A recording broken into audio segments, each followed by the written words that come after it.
Hello. I'm a little hoarse. Allergies. I have asthma, allergies.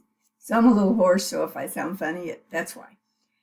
Um, I just wanted to kind of talk about chapter 7. We have 2 chapters left in the book. Chapter 7, and then next week is 8, and the following week is the finals. Everything will be due on the 21st, but I'll talk about finals next week. Chapter 7 is the power of language. And if you just think about it, words have a lot of impact on us. They can make us cry, they can make us happy, they can make us feel lonely, they can make us feel warm and loved, but they are powerful. Words are powerful. This chapter is going to talk about a multitude of things that deals with words in our reading and our writing, but we're looking at it from a reading perspective. The first thing this chapter is going to talk about is denotation and connotation. It is 2 ways that we look at words. Denotation, the way to remember this, dictionary, denotation, dictionary. Denotation means the exact meaning that the dictionary gives it. For instance, go jump in the creek. Denotatively, it would mean you to physically go to a creek and jump your body into it. But connotative is the emotional response that goes along with that word. If I said go jump in the creek, then you would think, oh, she's telling me to get lost. That's the connotative meaning. That is the, without saying it, you have said it. All right, it's going to talk about that. And we're going to really talk about connotative that writers use. It's a powerful tool that writers use. When you read, if the writer uses negative words, they have negative meanings, then we associate that negative meaning to the subject, whatever the subject is. And we have a negative impression of the subject automatically. If the writer uses positive words, then we have a positive feeling toward the subject. The other type of words are neutral. Think of stop, go, neutral. You really can't tell. We all use these. If you are going for an interview and you don't quite know what the boss wants, so you don't want to be too positive on things that he might not want, you use neutral words. If you get the vibe of what he's wanting, we use powerful words. Positive. So it's going to talk about that. You're also, one of the activities is you're going to, there's quite an explanation, so make sure you read it. Then you are going to read something that we've read previously during the semester, and it is filled with connotative language. The writer does that to get you to view the subject he's talking about negatively or positively, and then that's how you look at the piece, and it persuades you without you ever knowing it. Another thing, I keep looking at my notes down here, you're going to look at terms like reification.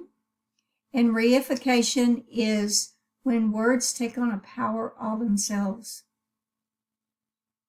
Johnny Cash, probably never heard of who I'm talking about. Johnny Cash had a popular Western song called A Man Named Sue. And he talked about his parents giving him the name Sue and what it caused him to do, because that was a girl's name. You have an activity this week on a discussion board to find out where and how you got the name that you do.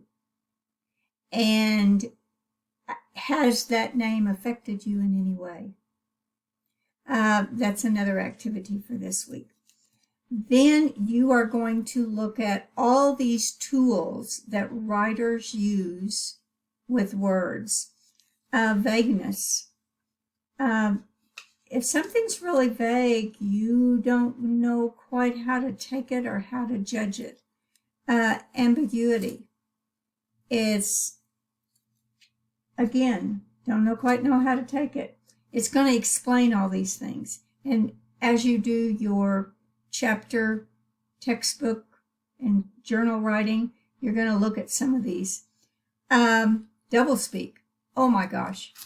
Advertisers, politicians are excellent on doublespeak. Euphemism. We don't have janitors. We have sanitation workers. We have